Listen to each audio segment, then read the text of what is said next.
Tras publicarse el plan de compensación del reasentamiento, toda la aldea Santa Vega celebró con júbilo. Todas las familias esperaban mejorar su situación con la expropiación. Todos menos la mía. El dirigente del equipo de expropiación, Carlos García, nos ponía problemas deliberadamente. Mi esposa fue a pedir explicaciones, pero la humillaron públicamente. Conteniendo mi furia, yo ya había vislumbrado una oportunidad de negocio y me propuse firmemente que, por mucho que intentaran ahogarme, iba a remontar la situación con mi propio esfuerzo. Además, haría pagar caro a quienes nos habían ofendido. El día en que se publicó oficialmente el plan de indemnización por la expropiación, toda la aldea Santa Vega estaba exultante. El altavoz de la entrada del pueblo transmitía el aviso. Todas las familias corrían al tablón de anuncios. En Tropel, mi esposa y yo estábamos al borde del gentío, como dos extraños. El solar de la vieja casa que heredé fue declarado fuera de la planificación por el jefe del equipo, Carlos García. El resultado final fue que solo nos correspondían 260 euros, sin derecho a ningún beneficio por la expropiación. La voz de mi esposa temblaba, sin poder contener la emoción. Pagamos la cuota para la obra del camino, cumpliendo con el estándar hasta el último céntimo. ¿Por qué se ensaña tanto con nosotros? No dije nada, solo miré a Carlos García, que estaba cerca. Con dedos sigilosos pulsé el botón de pausa de la grabadora. Su extorsión del exceso de recaudación quedó registrada. Lo tengo grabado entero. Eres el jefe del equipo de demolición y reasentamiento, y es el responsable principal de la zona de reasentamiento. A inicios de año, vino en privado a exigir fondos extra. Lo rechacé en el acto. Solo pagué el monto reglamentario. Carlos García encendió un cigarrillo lentamente. El humo flotó hasta nosotros. Ahora se preocupan. ¿Por qué no antes? En esta aldea, las órdenes son mías. Síganme las reglas, o no recibirán nada. Su hermano, Diego García, me mostró de cerca su último teléfono. Con desdén exclamó: Vete con tus 260 euros. ¿Esperas prosperar con esto? Olvídense de ello. Al escucharlo, la salud de mi esposa, ya débil, empeoró. Casi se desmaya. La sostuve rápido, pidiéndole que respirara. Se calmó poco a poco. Al ver que casi se desmayaba, Carlos también se asustó. Tenía un desenlace trágico. Se fue con su hermano.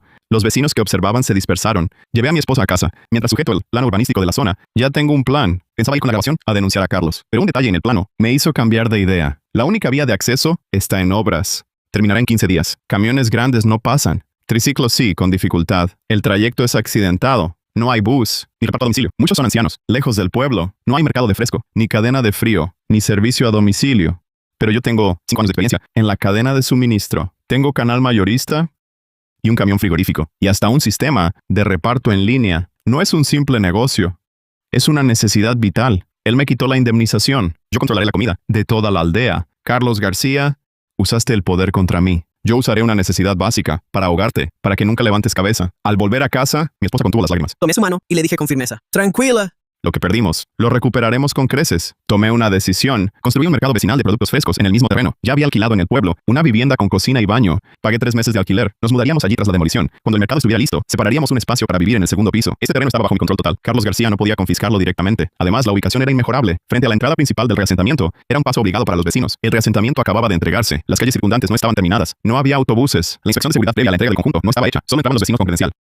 Vehículos externos, repartidores y camiones tenían prohibido el acceso. Lo haré contigo. Te apoyaré en lo que hagas. Yo trabajé en un supermercado, 3 años como cajera y en gestión de inventario. Llevar las cuentas, controlar el stock y atender quejas. Yo me encargo. A primera hora del día siguiente, llamé directamente a la brigada de obra. La excavadora entró en el solar de la vieja casa. Con varios estruendos, la deteriorada vivienda fue derribada. Nivelaron el terreno. Entre la polvareda, yo dirigía a los obreros trazando líneas y montando la estructura. Todo avanzaba según lo planeado. En ese momento, pasaba por allí Carlos García. Fue testigo directo de cómo demolía la casa y construía el mercado. Al principio se quedó desconcertado. Luego paraba al borde del camino con las manos en las caderas. Se echó a reír a carcajadas. Su voz era tan fuerte que se oía en medio pueblo. Quería que todos lo vieran, para burlarse de mí. Vengan a ver esto. ¿Se habrá vuelto loco este tío? Ha derribado su propia casa. ¿Dónde van a vivir? Se golpeaba el muslo con los dirigentes vecinales, riendo a carcajadas, de lo más burlones. Sin compensación, sin tienda. Y derriba la casa. Es como buscar la muerte. El reasentamiento te ha vuelto loco. Los otros aldeanos que pasaban también señalaban y murmuraban. Reían socarronamente. Mi esposa estaba pálida de rabia y quería discutir. La retuve suavemente. Ni levanté la cabeza. Seguía dirigiendo los trabajos, con voz tranquila pero con una determinación absoluta. Ignóralos. Si logramos nuestro objetivo, el éxito será el mejor desquite. Solo tenía una idea en mente. Acelerar el progreso. Para el día de la entrega, todo el mundo vería quién sería el verdadero ganador. Una vez derribada la casa familiar, inmediatamente nivelé el terreno. Monté la estructura, coloqué los estantes, tendí los cables. Cuando me preguntaban, decía que solo era un terreno para guardar cosas. No puse cartel, no hice publicidad, no dije nada. Mi esposa y yo trabajábamos en silencio. Algunos aldeanos curiosos preguntaban qué iba a guardar, que requiriera tanto alboroto, pero la mayoría pensaba que perdía el tiempo. Carlos García pasaba de vez en cuando. Me veía cada día en el solar trabajando, y aún así no me tomaba en serio. Ni siquiera se molestaba en preguntar, mucho menos pensar en productos frescos, servicio de reparto y mercado vecinal. Para él, yo era solo un fracasado, incapaz de rebelarse, que solo desahogaba su ira demoliendo su casa. Él seguía asignando puestos, colocando a sus allegados. Solo pensaba en guardar los mejores locales, como tiendas o peluquerías, para sus familiares. Ni se preocupaba del equipamiento básico para los vecinos al mudarse, porque no creía que yo lograra nada. Mi esposa, limpiando los estantes, me preguntó en voz baja: ¿Realmente no debemos prevenirlo? ¿Pondrá trabas en los trámites? Mientras más me subestime, más seguros estamos. Ayer entregué la solicitud directamente al Centro Municipal de Atención Ciudadana y también la denuncia anónima. Ya lo investigan en el pueblo por asignar locales irregularmente. Esta vez el trámite lo saltará. El solar de mi antigua casa estaba en la única entrada de la zona, solo mi local en la entrada. Podía descargar directamente, apilar y repartir, todo en un solo paso. Una semana después, el sitio ya tenía forma, limpio, amplio, con buen flujo. Sigo sin rótulos, ni ruido. Si Carlos García lo ve, se ríe con desdén y se va. Sigue sin saber que este terreno despreciado ahogará a toda la aldea. Se completa el mercado. Faltan 20 días para la entrega de viviendas. Este intervalo es el silencio más tenso. Mi esposa y yo entramos a la fase clave. Contrato a 10 desempleados. Llamo a 3 centros de verduras y 2 mataderos, socios de 5 años. Firmo acuerdos de urgencia. Aseguro al menos 5 toneladas diarias. Calibro equipos de frío. Lanzo la mini aplicación. Entro a 5 vecinos. Con experiencia en reparto, contrato a 10 desempleados y les doy una semana de formación. Para mayor seguridad, establezco la regla de prioridad a mayores. Todo se hace en secreto. Hoy ya organicé todas las estanterías. Los vecinos solo saben que trabajo en el terreno, pero no el qué. Carlos García ignora todo. Sigue creyendo que fracasé y soy un hazmerreír. A veces pasa con gente y me lanza burlas. ¿Todavía le da vueltas? Basta ya. No te mates de cansancio. A ver cuántos días aguantas. Pronto saldrás tú solito. Él se la pasa repartiendo favores, montando espectáculos y apurando a la brigada de obra. Pero alegan que el ayuntamiento no ha emitido los fondos. Solo pueden asfaltar la mitad del camino. Mi esposa me ve llegar tarde cada noche. Aunque le duele, me apoya firme. No importa lo que piensen, te acompaño siempre. Hoy ya organicé todas las estanterías. El sistema de inventario funciona. Mañana podemos abrir de prueba. La miré con resolución. Cuando llegue el viento, despegaremos de una vez. Y Carlos García ni tiempo tuvo de reaccionar. Mi esposa y yo esperamos el día de entrega de las viviendas. Les mostraré entonces qué significa todo lo que he preparado. A la mañana del día 20, la brusca bocina de una caravana rompió la calma de Santa Vega. 2 vehículos institucionales se estacionaron frente al mercado. Bajaron los funcionarios, tomaron el megáfono y anunciaron al pueblo. Santa Vega se entrega hoy. Pasen en orden a recibir sus viviendas. Las zonas comunes aún están pendientes. El servicio vecinal de productos frescos será priorizado para locales con registro oficial. La multitud enloqueció. Cada familia con su llave se lanzó hacia el nuevo complejo, pero al llegar a la esquina, las sonrisas se congelaron. La única vía de acceso solo estaba pavimentada a medias. La otra mitad era un lodazal, completamente embarrada y llena de baches. Los camiones grandes no entraban. Las furgonetas apenas pasaban, pero con sacudidas brutales. Las motos patinaban, hasta los peatones caminaban de puntillas. Con sumo cuidado. Alguien preguntó cómo harían la compra, con un camino así. Carlos García estaba entre la gente. Su expresión de triunfo cambió de golpe. Solo entonces se dio cuenta de un problema que había ignorado. Los camiones de reparto no entraban. Los productos externos no llegaban. El acceso era imposible. Los vecinos, hasta para comer, tendrían problemas. Nervioso sacó el teléfono y llamó a proveedores. Contactó furgonetas, pero al oír que en Santa Vega solo la mitad del camino estaba bien y que vehículos grandes no podían entrar, todos se negaron. Cuanto más llamaba, más se le helaba el corazón. Al colgar, me miró incrédulo. Como una bestia acorralada, me interpeló directamente. Jamás he recibido tu solicitud del mercado. Tu tienda no se abrirá.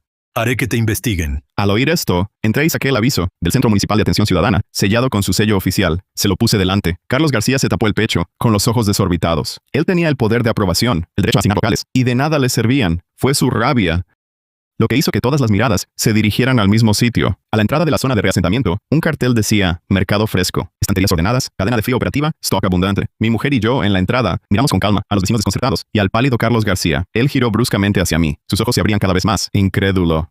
¡Tú, maldito! Me tendiste una trampa.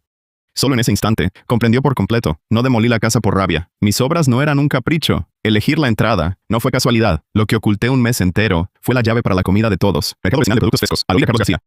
Solo le mostré una sonrisa irónica. Él se marchó con los vecinos. Observé su partida. Estaba seguro de que se rendirían. El primer día de ocupación sumió la aldea en el caos. Quejas, reproches y ansiedad inundaron la zona. Carlos García no paraba de dar vueltas. Si pensaba abastecer a pie, con miles de personas, solo él y un triciclo, ni siquiera servirá de poco. Intentó todo, pero ni lo básico. Lograba suministrar. La oficina de reasentamiento colapsó. Muchos rechazaban las llaves, exigiendo servicios urgentes. El personal anunció: Hemos coordinado el puesto de abastecimiento para cubrir sus necesidades. Todas las miradas se clavaron en mí. Carlos García, al borde de la multitud, palidecía y enrojecía. Temblaba sin control. Al fin entendió. No era una tiendecita cualquiera, era la solución en esta zona, aislada y de acceso difícil. En la aislada zona de reasentamiento, apretaba a todos por el cuello. Él me bloqueó la indemnización, yo le bloqueé la comida a la aldea. Él usó su poder contra mí, yo usé las necesidades básicas para aplastarlo en su propia trampa. El primer día mataron. Los vecinos no querían pasar por esa humillación, prefirieron comer fideos instantáneos en casa. Antes que entrar en mi mercado, Carlos García, más obstinado, dijo que aunque el pueblo pasara hambre, jamás se rendiría ante mí. Quiso usar el derecho de conexión de agua y electricidad, pero el municipio ya había dado aviso. Ninguna entidad o individuo podía cortar arbitrariamente el suministro básico a proyectos de interés público o enfrentaría sanciones graves. Luego quiso prohibir la entrada de mis repartidores al complejo, pero todos mis empleados eran del pueblo y tenían pases de acceso. No pudo impedirlo. Dentro del perímetro cerrado, solo silencio y un resentimiento sofocante. Podían aguantar el hambre, pero no las reglas férreas de la oficina de reasentamiento. A la mañana siguiente, el equipo de trabajo volvió a la aldea. Anunciaron por altavoz Que al no estar completos los servicios básicos y no poder garantizarse la subsistencia, la evaluación de la zona de reasentamiento se posponía y se suspendían todos los subsidios. Pero pidieron calma a todos. Ya estamos haciendo todo lo posible por coordinar. esas palabras, cayeron como un bloque de piedra gigante y aplastaron la última esperanza de todos. La compensación por la demolición, por grande que sea, algún día se agotará.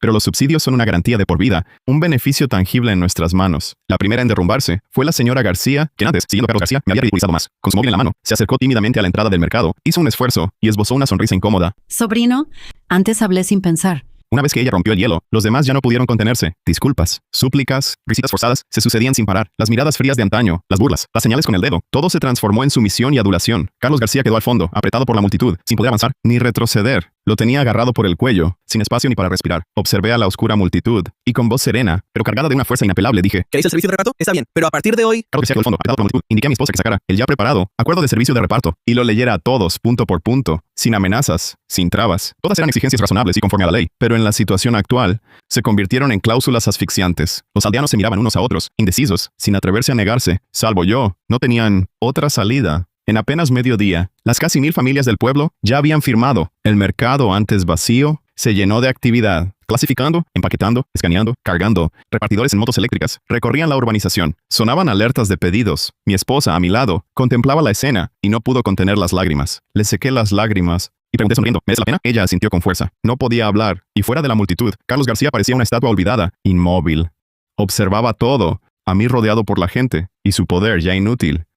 Palideció por completo. Por fin comprendió, desde que hostigó a mi familia, y retuvo la indemnización, su final estaba escrito. Y gente como él que abusa del poder nunca lo entenderá. Lo miré con indiferencia. No dijo nada. Ciertas lecciones no requieren palabras. La vida se encargará de enseñárselas. Y su desgracia y su remordimiento apenas comenzaban. Clasificación, empaquetado, reparto, un proceso eficiente e integrado. Los vehículos entraban y salían sin parar y entregaban en cada puerta. Los pedidos diarios crecían como una bola de nieve. Los aldeanos comían verduras frescas y baratas y no podían ocultar su sonrisa. Finalmente entendieron que no estaba loco, sino que tenía verdadera visión. Carlos García miraba todo esto con amargo pesar y rencor. Se arrepentía de haberme excluido de la lista de compensación y haberme provocado, y más aún de no haber visto la oportunidad, perdiéndola por completo. Su hermano Diego ya no se atrevía a alardear, y bajaba la cabeza al verme, cambiando de ruta. Mi esposa por fin podía salir con la cabeza alta, y recibir el respeto de todos. Cada día supervisaba las cuentas, gestionaba el inventario, y atendía las quejas, administrando los asuntos de mercado, con perfecto orden. Al verlo todo ante mí, no sentía gran alegría. Era solo el primer paso de mi plan. Lo que yo quería iba más allá de servir a la aldea, andar a monopolizar toda la zona. Con la operación establecida, comencé a ampliar la escala y conseguí el acuerdo exclusivo de reparto para 3 zonas de reasentamiento cercanas. Amplié la cámara frigorífica, fuentes unificadas, estándares unificados y reparto unificado. Así monopolizaba el área. Mi marca de productos frescos pronto dominó toda la zona. Los pedidos llegaron sin parar. Las ganancias subían cada día. La vida de nuestros vecinos mejoró enormemente.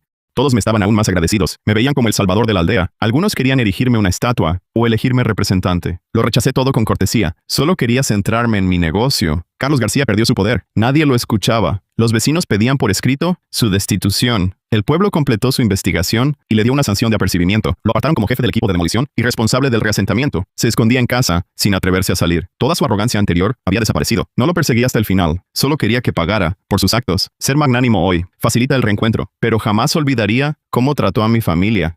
Mi esposa me pidió no ser rencoroso. Perdonar es mejor que castigar, y asentí. En el fondo tenía mis principios. Podía optar por no vengarme. A las 2 semanas, mi negocio crecía cada vez más, y pronto superé el 1.000.000 de euros en ganancias. Y esto era solo el comienzo. Con lo ganado, optimicé el equipo de refrigeración y el clasificador semiautomático. La eficiencia se disparó, instalé una clasificadora automática, la productividad se multiplicó y los costos bajaron drásticamente. Las ganancias volaron. También empecé ventas en directo, cubriendo comunidades cercanas. En pocos meses, mi reparto llegó a toda la ciudad.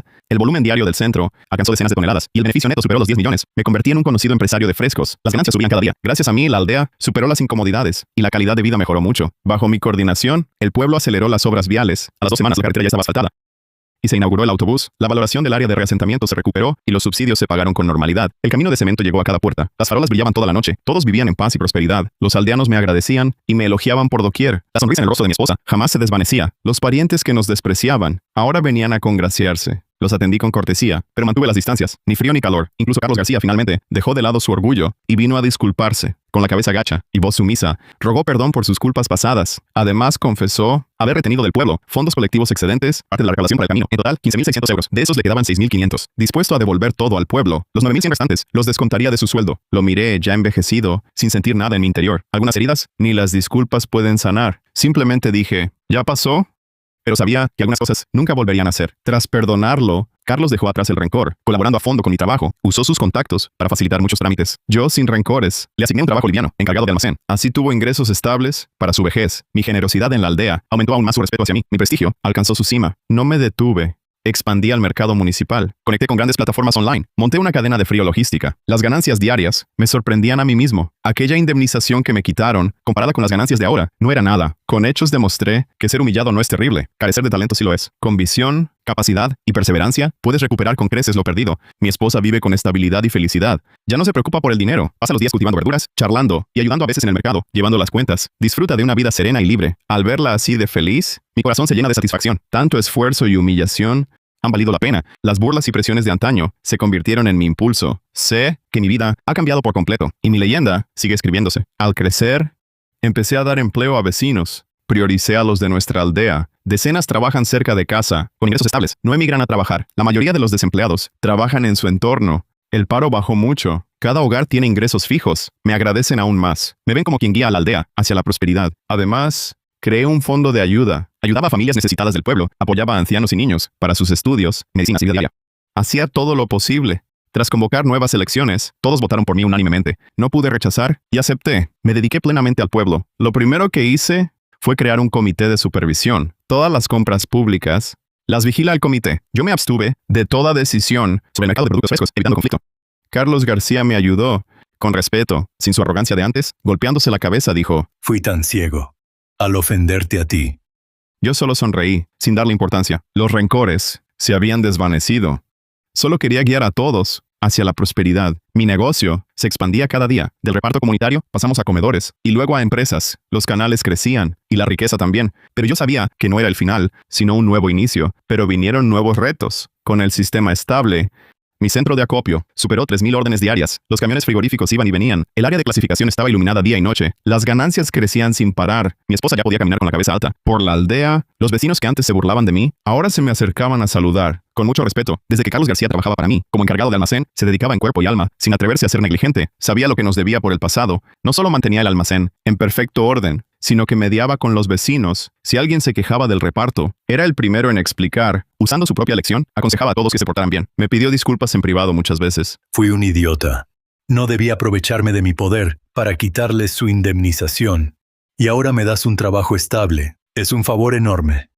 Yo mantuve cierta distancia con él, sin acercarme ni dificultarle las cosas. Al fin y al cabo ya pasó, y pagó su precio.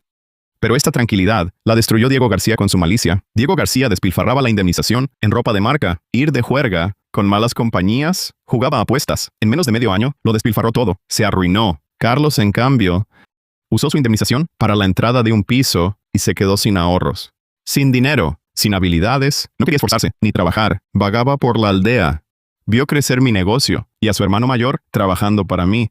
No podía creer que yo, a quien despreciaba, fuera el centro de todo. Su envidia y rencor crecían sin control. No se atrevió a atacarme ni a desobedecer a Carlos, pero descargó su rabia en mi negocio. Empezó a aparecer frente a mi centro. No venía solo, sino con 3 o 4 jóvenes ociosos como él. Con cigarrillos en la boca y manos en la cadera, bloqueaban la entrada. En el lugar más visible, a los clientes, un vecino malintencionado pide y difama, alzando la voz a propósito para que todos oigan. Sus verduras tienen pesticidas en exceso. Son productos de afuera vencidos con fechas cambiadas. La carne es congelada, caducada, renovada. Carne congelada de mala calidad de años. Gana dinero mal habido, abusando del monopolio. Un vecino honrado le rebate en el acto. Deja de inventar cosas. Estas cosas las comemos hace tiempo sin problemas. Son más baratas que en el supermercado y más frescas. Él abre los ojos desafiante, empuja al vecino, desafiante al máximo. En Santa Vega, si yo digo que algo es malo, se hace malo. Quien le defienda se enfrenta a mí. Repartidores entran y salen. Él pone el pie a propósito, bloquea con su cuerpo, dejando los coches atrapados. Un repartidor joven no aguanta y discute. Él levanta la mano para golpear, maldiciendo. Este tipo, expulsado de la lista de demolición, no merece hacer negocios aquí. Este pueblo lo manda mi familia, los García. Ese local lo voy a destruir. Los empleados estaban hartos de sus acosos y trabajaban con miedo constante. La eficiencia del proceso, clasificación y empaquetado se vio afectada. Mi esposa se enteró de que Diego provocaba cada día a la entrada. Estaba preocupada todo el tiempo. Vi lágrimas en sus ojos, dejando los coches atrapados. Que evitara el conflicto. Es joven e impulsivo, capaz de cualquier cosa. La tranquilicé, pero tenía claro que con gente como Diego, que se aprovecha de los débiles, ceder solo haría que se volviera más descarado. No discutí cara a cara. En lugar de eso, activé el sistema de vigilancia. Grabé cada provocación suya, cada insulto, cada gesto hostil. Acumulé toda la evidencia. Al no reaccionar, Diego creyó que realmente tenía miedo. Se volvió más agresivo. Su arrogancia no conocía límites. Tras una semana, comenzó a entorpecer nuestras entregas principales. Una mañana, cuando un camión frigorífico cargado con comida para ancianos solitarios iba a salir, Diego llegó con sus cómplices y bloqueó la salida con motos. Apretado contra el parachoques, se tiró al suelo en plan de dar el espectáculo. Si quieren pasar, pisen mi cuerpo con el camión. A bordo hay desayuno y materiales para los adultos mayores que viven solos. Con movilidad reducida, un retraso en la entrega les dejaría sin alimento. Afectaría la evaluación de la oficina. El repartidor, bañado en sudor, intentaba razonar con él, hablarle con calma, pero él con los ojos en blanco insultaba. Ustedes que ganan dinero mal habido, ya les llegará su merecido. La vida de todo el pueblo no valía frente a su rencor. Cuanto más crecía mi negocio, más empeño ponía él en hundirme. Pronto nos rodearon vecinos, todos indignados pero callados. Todos sabían que Diego García era un hombre violento. Enfrentarlo traía problemas sin fin, venganzas. Recibí la llamada del repartidor, llegué al lugar y lo vi tirado en el suelo, armando alboroto. Mi mirada se tornó glacial. No gasté ni una palabra con él. Enseguida saqué el móvil y llamé a la comisaría local. Buenos días. Hay una persona bloqueando el reparto. Provocación y alteración del orden público. Alterar el orden cotidiano en la zona de reasentamiento. Pido la intervención inmediata de los agentes de policía. Al oír que llamaba a la policía, Diego García, lejos de asustarse, se levantó de un salto del suelo, me señaló y empezó a insultarme, diciendo que tenía contactos arriba, que mi denuncia era inútil y que solo yo saldría perjudicado. Lo miré con calma, sin creer ni una palabra de sus mentiras. Frustrado, levantó la mano para golpearme, pero sus malas compañías lo sujetaron a tiempo. Así evitó llegar a las manos. Pronto, un coche patrulla entró tranquilo en la aldea. Al llegar, los agentes revisaron primero las grabaciones de las cámaras y escucharon a vecinos y repartidores. Los hechos eran claros, las pruebas concluyentes. Amonestaron de inmediato a Diego García, ordenándole abandonar el lugar y cesar en sus molestias, o tomarían medidas coercitivas. Ante los agentes, Diego García contuvo a regañadientes su arrogancia, pero al marcharse la patrulla, se acercó a mi oído y en un tono solo para nosotros, amenazó. Esto no ha terminado. Tengo muchos trucos sucios y malvados. Haré que te arrodilles y supliques. Y abandones Santa Vega. Lo miré fríamente. No dije nada, pero lo entendía. Un matón como él que cumple lo que dice, iba a seguir causando problemas. Efectivamente, esa misma noche ocurrió en mi centro de acopio un suceso grave que amenazaba mi negocio. Mi tienda dependía de 4 enormes armarios frigoríficos que mantenían la comida fresca. 2 de sus compresores estaban en un rincón del patio. Eran el corazón de la cadena de frío. Si se estropeaban, toda la comida dentro se echaría a perder en pocas horas. A las 3 de la madrugada, profundo silencio, la aldea dormía. Diego García y los jóvenes saltaron al patio. Traían barras de hierro, llaves inglesas y ladrillos. Destrozaron los 2 compresores. En la grabación, su rostro estaba desfigurado. Enloquecido, golpeaba y me insultaba a gritos. Decía que le había arruinado la vida, que le había robado su protagonismo, que ascendía a costa de su familia. Quería destrozar mi medio de vida, que nunca volviera a hacer negocios. En apenas unos minutos, las cubiertas de los compresores quedaron aplastadas y deformadas. Los tubos de cobre se partieron, los cables fueron arrancados, el control térmico quedó destrozado, totalmente inservible. Al llegar por la mañana, abrieron el refrigerador, un olor fétido y penetrante los embistió de lleno. La carne, valorada en más de 9,000 euros, el maíz, frutas, verduras importadas y los lácteos. Por la falta de refrigeración, se habían podrido por completo, sangre y suciedad por todo el suelo. Era un desastre total. Los empleados, ante tal escena, temblaban de rabia. Muchos lagrimeaban. Mi esposa se echó a llorar. ¡Qué desastre! Todo esto arruinado. Es indignante. Ella, angustiada, sintió opresión y estuvo a punto de desmayarse. La sostuve rápido y le di su medicina, conteniendo mi furia. Aseguré primero la escena. Para preservar las pruebas, llamé a la policía otra vez. Los agentes llegaron y revisaron. En el muro trasero encontraron huellas claras de escalada. Junto al equipo hallaron una barra y ladrillos tirados. Al revisar las cámaras, vio a Diego García dirigir el vandalismo con total claridad. Su rostro y movimientos, una bataola de insultos, transmitían cada detalle con nitidez. Las pruebas eran concluyentes. El agente no dudó. Fue en coche a casa de Diego García. Diego aún dormía profundamente, y al despertarlo, primero negó todo.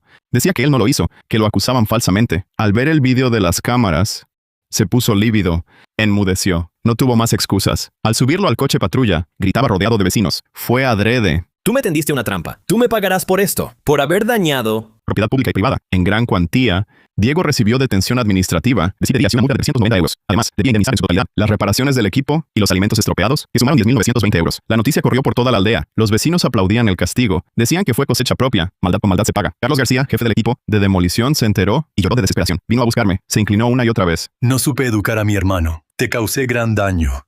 Quiero usar mi salario mensual, compensar la deuda con el sueldo. Le expliqué que era culpa de Diego García y no suya. No tenía por qué cargar con la responsabilidad de su hermano. Tras salir del centro de detención, Diego no se arrepintió ni lo más mínimo. Al contrario, guardó más rencor. Su arrogancia y maldad no tenían ya límites. No podía pagar los más de 9.100 euros. Ante tal situación, Carlos García se vio obligado a vender el grano de casa, los aperos de labranza y los electrodomésticos. Hasta tuvo que alquilar temporalmente parte de la parcela de subsistencia de la familia. Así logró reunir el dinero para entregármelo. Al ver a su hermano humillarse y mendigar dinero por todos lados, Diego no sintió ni pizca de culpa. En privado, le gritó a Carlos: Hermano, ¿estás loco? ¿Por qué le ruegas a él? Por su culpa. Nuestra familia acabó así. Me vengaré. Esta afrenta se la haré pagar caro. En los días siguientes, Diego abandonó la confrontación directa. Optó por métodos más traicioneros y ocultos para sabotearme. Al ver que ni los enfrentamientos ni destrozar el equipo me hundieron, apuntó a mi sistema de pedidos en línea. Mi mini aplicación era el canal principal de pedidos. Los vecinos pedían sin salir de casa. Era el núcleo de mi negocio. Diego García no sabía dónde aprendió el método. Contrató a troles a sueldo en internet. Usaron números virtuales y distintas direcciones IP, esquivando los mecanismos básicos contra pedidos maliciosos.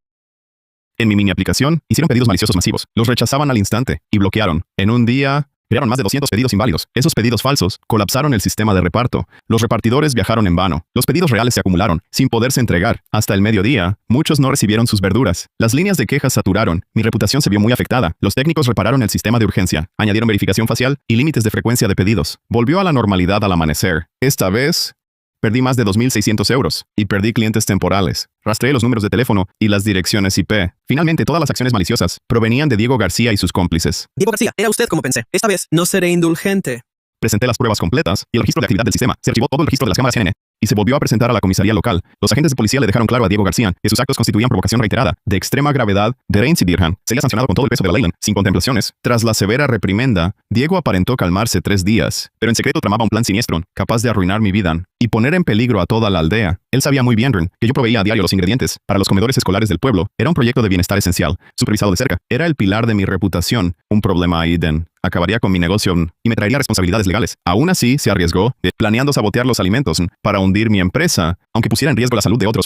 Esa noche, llevando una mochila negra, esquivó a los guardias. Se infiltró en la zona de clasificación y se dispuso a dañar las provisiones almacenadas. Por suerte, yo había ordenado una guardia nocturna permanente. Al oír ruidos en el área, los vigilantes acudieron al instante y lo atraparon en el acto. Mientras lo sujetaban, Diego forcejeaba desesperado, con el rostro desfigurado y una mirada enloquecida. Voy a destruir tu negocio y arruinarte. No temo volver a la cárcel. Me las pagarás. Cuando salga, no te dejaré tranquilo, hasta que por fin te eche de Santa Vega. El personal no le siguió el juego y avisó a la policía y a mí. Los agentes llegaron y hallaron lo de la mochila, fijaron pruebas de que se infiltró e intentó dañar la comida. Las autoridades acudieron pronto, analizaron todos los alimentos, confirmaron que no estaban contaminados y dejaron claro que de haberlo logrado, provocaría grave incidente sanitario y pondría en riesgo a muchos niños. Un acto muy grave. ¿Posible delito penal? No una simple disputa. Se supo la noticia. La aldea estalló de ira. Los vecinos vieron claro. No era un arrebato de Diego, sino maldad, venganza premeditada. Para vengarse de mí, puso en riesgo la salud de toda la aldea. Un hombre así está trastornado. No tiene remedio. Hasta quienes lo compadecían antes, quienes antes lo veían, se dieron cuenta de su calaña y lo condenaron por egoísta y malvado. Se lo merecía. Carlos, al enterarse del acto tan atroz de su hermano, se desplomó en el suelo, llorando con amargura. Fue de puerta en puerta, pidiendo perdón a los vecinos, a la escuela y a mí. Lo siento, compañeros, fallo en educarlo. La familia García asume toda culpa. Mas la ley es igual para todos. Las acciones de Diego sobrepasaron todo límite. Nadie pudo protegerlo. Nadie pudo salvarlo. Tras el juicio, Diego fue declarado culpable por provocación y daños y por poner en riesgo público. Por todos sus crímenes, fue finalmente condenado a pena de prisión de 7 meses, una alta multa y todas las indemnizaciones civiles. Un total de 20.800 euros. El día del veredicto, fui expresamente. Allí, en el tribunal, nada quedaba del Diego altanero, que antes parecía imparable. Cabello desordenado, mirada apagada, uniforme de reo, temblando cabizbajo. Su arrogancia se había desvanecido. Al escuchar la sentencia de 7 meses de cárcel, sus piernas flaquearon y cayó al suelo de golpe, con lágrimas y mocos. Su rostro mostraba terror y arrepentimiento, pero ese arrepentimiento llegaba demasiado tarde, desde burlas y provocaciones al boicot de reparto, destrozos del equipo, pedidos maliciosos, intento de envenenar alimentos, cada acto de arrogancia, cada acción malintencionada, cada traspaso de límites era un paso más hacia la prisión. Él mismo convirtió su juventud en desgracia, en un recluso. 20.800 euros en multas hundieron a la familia García. Carlos vendió todo lo que pudo de la casa, hipotecó parte de la propiedad, pidió dinero a familiares y amigos y apenas saldó las deudas. La otrora próspera familia, de la noche a la mañana, quedó en bancarrota, sin rastro de su antiguo esplendor. Tras el ingreso en prisión, la familia García se arruinó. La salud de Carlos empeoró, pero siguió trabajando en el almacén, liquidando la deuda con su magro salario. Al salir, si veía a algún vecino, siempre iba con la cabeza gacha, sin atreverse a mirar a la gente. Su arrogancia de antaño se había esfumado. Aquellos que antes adulaban y se arrastraban ante la familia García, ahora los evitaban por completo, temerosos de verse envueltos en sus deudas. En cuanto a mí, tras el merecido castigo legal de Diego García, eliminé todos los obstáculos. Actualicé el equipo de cadena de frío, instalé vigilancia total y seguridad nocturna. El funcionamiento era aún más sólido y seguro. Mi negocio, lejos de haber sido destruido por los sabotajes, gracias a la justicia de las autoridades y al apoyo de los vecinos, se volvió más próspero. 3 zonas de reasentamiento vinieron a mí y firmaron acuerdos exclusivos de reparto. Escuelas de la ciudad, hospitales y organismos públicos me confiaron su suministro de alimentos. Los vecinos, al ver el final de Diego García y contemplar mis logros, me respetaron y apoyaron aún más. Decían a menudo que Diego García recibió su merecido. Su arrogancia y prepotencia, su mente maliciosa, solo le acarrearon la ruina, mientras que yo, con visión, integridad y capacidad, era el verdadero fuerte. No fui despiadado hasta el final. Nunca humillé a la familia García. Arrastrándose, lo acogí en el almacén, le di un ingreso estable para que pagara sus deudas y viviera bien sus últimos años. No revivo el pasado. Pero jamás olvidaré el daño que causaron. Darles una oportunidad es mi límite, no mi debilidad. 7 meses de prisión fueron una agonía larga y pesada. Al fin terminaron. Diego García quedó en libertad. La niebla matutina persistía, fría del otoño avanzado, cubría la pesada puerta de la cárcel. Cuando se abrió lentamente, Diego salió tambaleándose. Sus pasos eran vacilantes. Al salir, el sol le dio a través de la niebla. La luz lo cegó, entrecerró los ojos. Estaba transformado. Era otro hombre. Distinto al que entró. Su rostro amarillento parecía papel viejo, sin un ápice de color. Sus mejillas hundidas. Su cuerpo tan demacrado que el viento podía tumbarlo. Su ropa descolorida y gastada, el abrigo viejo que no le queda, colgaba holgado, muy endeble. Sus ojos perdieron toda ferocidad, solo cobardía. Mirada huidiza, evitaba frente, caminaba cabizbajo, hombros encogidos, manos apretadas, como conejo, ya sin rastro del que vociferaba, prepotente. Siguió el sendero, arrastrándose, tierra en suelas. Cada paso pesaba mucho, como si pisara sus maldades. Al agacharse para mover cajas, se detuvo, corazón encogido, la vista heló. Su casa tenía dueño. Corazón encogido, patio enmalezado, ventanas desvencijadas, empujó, solo paredes, habitaciones vacías, sin muebles, solo polvo y trastos. Deambulaba sin rumbo por la aldea y de pronto llegó cerca de mi centro de acopio de productos frescos. Desde lejos vio a su hermano mayor, aquel que siempre lo protegía, pese a todo.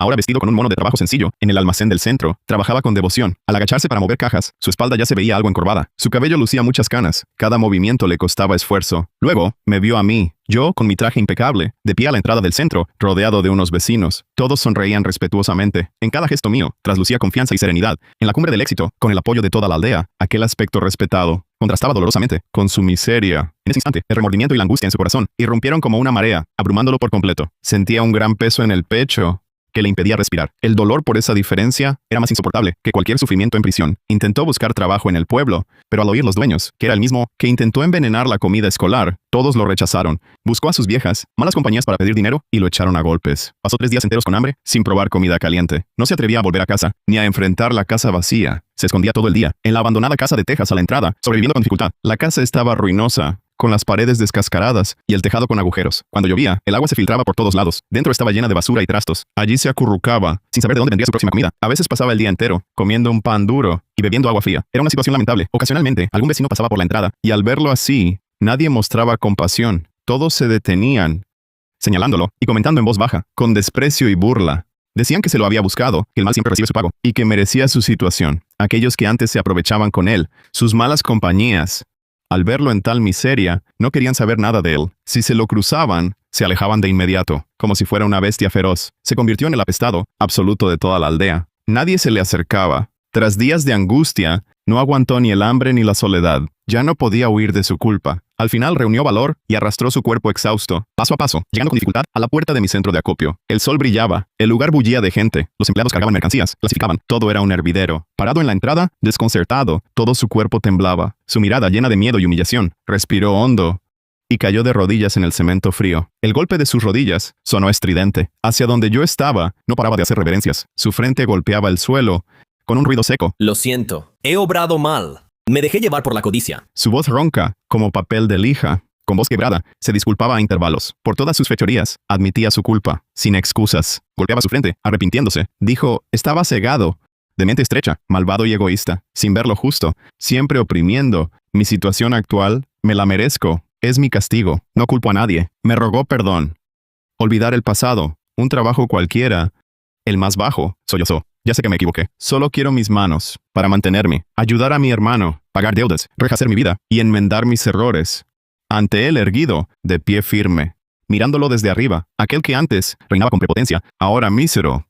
Su ropa embarrada, arrugada y pegada. No parecía el mismo, el de antes impecable. Mi mirada serena. No sentí compasión alguna, solo la serenidad y calma. Tras cobrar una deuda de venganza, esa angustia acumulada durante años, se disipó por fin en este instante. Lo siento. ¿Puede perdonarme? No respondí de inmediato a sus súplicas. Solo me quedé quieto, en calma, mirándolo arrepentirse sinceramente 3 minutos. Esos 3 minutos fueron el precio mínimo que pagó por sus malas acciones pasadas. Fue su pago por bloquearme maliciosamente la puerta de casa, por insultar a mi esposa, por burlarse de mi incapacidad. Fue su pago por difundir rumores y destruir mi modesto negocio incipiente, por todas las pérdidas que me llevaron a la ruina. Fue el momento que aplastó su último rastro de arrogancia. Cabizbajo, con voz entrecortada, repetía una y otra vez, lo siento, sin la menor justificación. Poco a poco se fue aglomerando, vecinos atraídos por la noticia. Se agrupaban en pequeños corros. Nadie hablaba. Nadie intervenía para detenerme. Ni siquiera recibía una sola mirada de compasión. Todos sabían muy bien que este era el merecido castigo de Diego García. Era la consecuencia inevitable por sus años de abusos en la aldea, por intimidar a los débiles, el pago necesario por sus maldades. Nadie le pediría clemencia a un hombre tan malvado. Pasaron 5 minutos, levanté la mano y le dije, si quería un trabajo para vivir, vale, pero empezaría por lo más sucio, más pesado y más duro.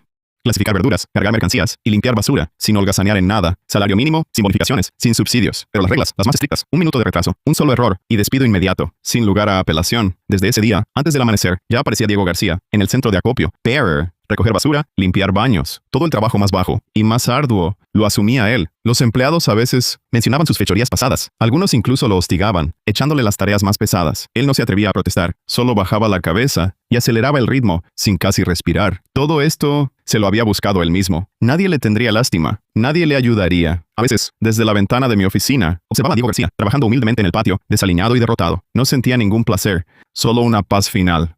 Como si una enorme roca que llevaba años oprimiendo mi corazón por fin se hubiera desprendido suavemente. Aquellas imágenes humillantes resurgieron en mi mente, como en una película. Cuando mi familia la excluyeron, sin motivo de la lista de demolición, solo tuvimos una indemnización de 260 euros. El pilar de nuestro hogar se derrumbó de golpe. No recibimos ni un céntimo de compensación. Mi esposa temblaba de rabia, suspiraba y se quejaba todo el día. Cuando los aldeanos se enteraron, llovieron las burlas y el desprecio. Algunos decían que habíamos tenido mala suerte, otros que nos habíamos granjeado enemigos, y algunos se reían a escondidas, diciendo que merecíamos ser pobres. Esa frialdad del mundo me traspasó el corazón. Lo que nunca podré olvidar es cuando Diego García, con su teléfono de última moda, me levantó la barbilla y me dijo que siempre sería un pobre diablo que me merecía ser pobre. Esa arrogancia y maldad quedaron clavadas como una espina en lo más hondo de mi ser, imposible de arrancar. Pero no me dejé vencer por la humillación, ni opté por la violencia para vengarme. Tampoco recurrí a medios ilegítimos. Sabía que solo volviéndome fuerte podría recuperar lo que me pertenecía y hacer pagar a quienes nos hicieron daño. Paguen plenamente por sus actos.